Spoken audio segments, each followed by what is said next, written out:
못 자게 돼서 병원에 가게 되면 수면제 처방을 받게 됩니다. 그런데 수면제를 막상 복용하다 보면 혹시 이 약이 인지 기능을 떨어뜨리고 더 나아가서 치매를 일으키는 것은 아닌가 하는 걱정을 하게 되죠. 그래서 정작 복용해야 될 약을 복용하는 것을 꺼리거나 불안한 마음으로 매일 약을 복용하게 됩니다. 그래서 오늘은 수면제를 복용하면서 치매나 인지장애를 걱정하시는 분들을 위해서 수면제의 장기 복용이 치매와 인지 기능에 미치는 영향에 대해서 설명드려보도록 하겠습니다. 수면제는 단순히 잠을 유도하는 약물은 아닙니다. 수면제는 뇌의 신경 전달 물질에 작동해서 뇌를 억제하고 각성을 떨어뜨리는 약물로 이러한 결과로 인해서 잠을 자게 하긴 하지만 다양한 부작용이 함께 따라올 수 있습니다. 대표적인 부작용으로는 단기 기억력이 떨어지고요. 약을 먹게 되면 낮에 너무 졸리고 집중력이 감소하게 됩니다. 어떤 경우에는 약을 복용하게 돼서 혼란이 생기거나 혼돈이 생기거나 망상이 생기기도 하고요. 길을 잘 못 찾기도 하고 엉뚱한 데로 가기도 한다고 합니다. 일부에서는 수면제를 장기 복용하게 되면 우울증이 생기기도 하고 불안장애가 더 악화된다는 보고도 있습니다. 지금까지 말씀드렸던 수면제의 여러 가지 부작용은 치매 초기 증상과 매우 유사해서 환자나 보호자가 치매인지 약의 부작용인지 구분하기가 어려울 수도 있습니다. 여러 가지 수면제 중에서도 장기 복용하면 인지장애나 치매를 일으키는 수면제는 벤조디아제핀 계열의 수면제이며 여기에는 로라반, 아티반, 리보트릴, 디아제팜, 바륨, 브로마제팜, 알프라졸람이 바로 대표적인 벤조디아제핀 계열의 약물입니다. 그리고 스틸록스, 졸피뎀, S졸피클론, 즉 졸피스타 조스와 같은 비벤조디아제핀 계열의 약물도 벤조디아제핀 계열의 약물보다는 덜하지만 장기 복용하게 되면 인지장애를 일으킬 수 있습니다. 그리고 디펜하이드라민, 독시라민과 같은 항히스타민 계열의 약물이나 항우울제 약물들도 항콜린 작용으로 인해서 인지장애를 일으킬 수 있습니다. 이러한 수면제를 복용했을 때 인지장애나 치매를 일으킨다라는 다양한 연구 결과들이 있습니다. 대표적인 연구로는 2012년에 발표된 연구인데요. 프랑스 사람 9,000명을 대상으로 6개월 이상 벤조디아ze핀 계열의 약물을 사용했을 때 알츠하이머, 치매의 발병의 위험성이 무려 50%나 증가된다고 보고하였고요. 특히 약의 작용시간, 즉 방광기가 굉장히 긴 수면제를 복용할 때 이러한 치매 위험성이 더 높아진다고 합니다. 약국에서는 수면 유도제로 디펜하이드라민이나 독시라민과 같은 처방 없이 살 수 있는 수면 유도제가 판매가 되는데요. 이와 같은 항히스타민 제제를 3년 이상 누적 복용한 고령자에서 치매의 발생률이 높아진다고 합니다. 그러면 이런 약물들은 왜 치매나 인지장애를 일으키게 될까요? 수면제 중에 벤조디아제핀 계열의 약물이나 항히스타민 약물은 뇌의 가바 수용체나 히스타민, 아세틸콜린 시스템에 작동하게 됩니다.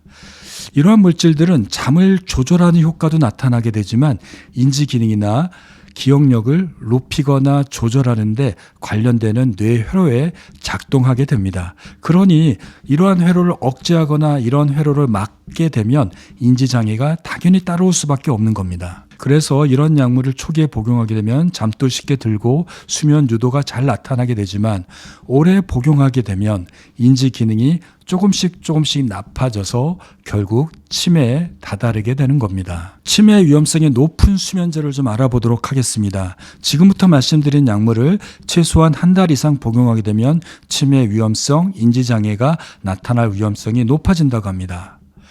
벤조디아제핀 계열의 수면제로는 아티반으로 알려져 있는 노라제팜, 그리고 바륨으로 알려져 있는 디아제팜, 자낙스로 알려져 있는 알프라졸람이 바로 대표적인 약물입니다.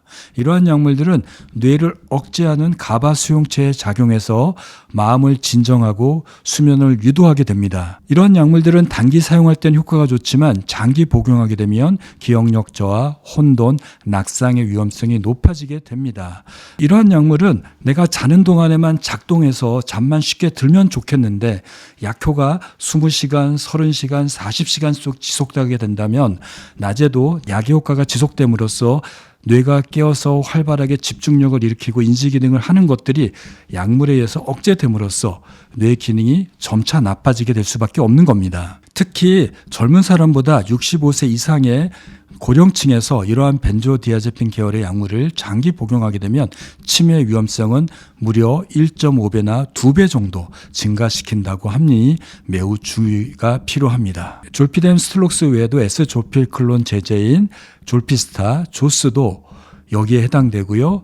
방광기가 제일 짧아서 한두 시간밖에 안 되는 잘레프론도 역시 G 계열의 약물입니다. 항콜린 수면제도 한번 알아보도록 하겠습니다. 디펜하이드라민, 독시라민과 같은 일반 의약품으로 분류돼서 약국에서 수면 유도제로 누구나 구매해서 복용할 수 있는 약물들이 있습니다. 이러한 항히스타민 약물들은 항콜린 작용을 일으켜서 기억력을 떨어뜨리고 주의력을 떨어뜨리고 학습 능력을 저하시킬 수 있습니다.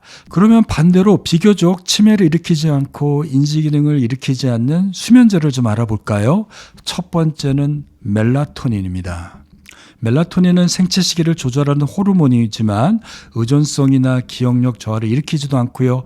오래 복용한다고 해도 중독이 나타나지 않습니다.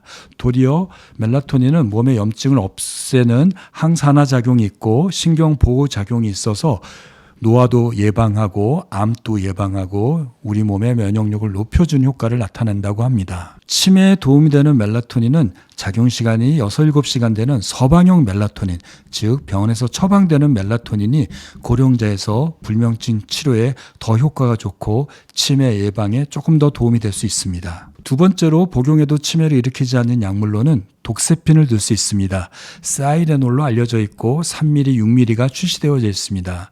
이 독세핀 사이레놀은 삼환계 항우울제지만 저용량을 사용하게 되면 히스타민 수용체를 선택적으로 차단하게 됩니다. 이러한 결과로 인해서 일반적인 항히스타민보다도 매우 선택적으로 히스타민만 억제하기 때문에 잠도 쉽게 들게 하고 중간에 깨는 것을 막아내지만 매우 선택적으로 작동되기 때문에 치매나 인지장애에 영향을 주지 않습니다. 또 다른 약물로는 항우울증 약물을 들 수 있습니다. 특히 50ml 이하의 저용량인 트라조돈이나 15ml 이하의 멀타핀 레메론이 바로 대표적인 약물입니다. 이러한 약물들은 항우울제지만 저용량에서는 수면 유도 작용을 나타나게 돼서 흔히 사용되게 됩니다.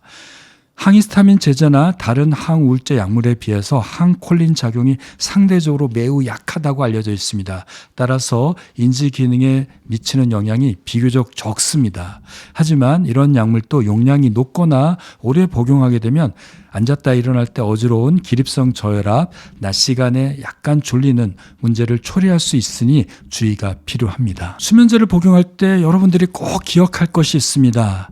첫 번째는 약을 복용하다가 갑자기 끊어서는 안 됩니다. 특히 벤조 약물들은 의존성과 중독성이 있기 때문에 갑자기 끊으면 금단 현상이 나타나서 더 잠을 못 자고 그 결과로 인해서 약을 안 먹어도 인지 기능이 나빠지고 혼란이 가중될 수 있습니다.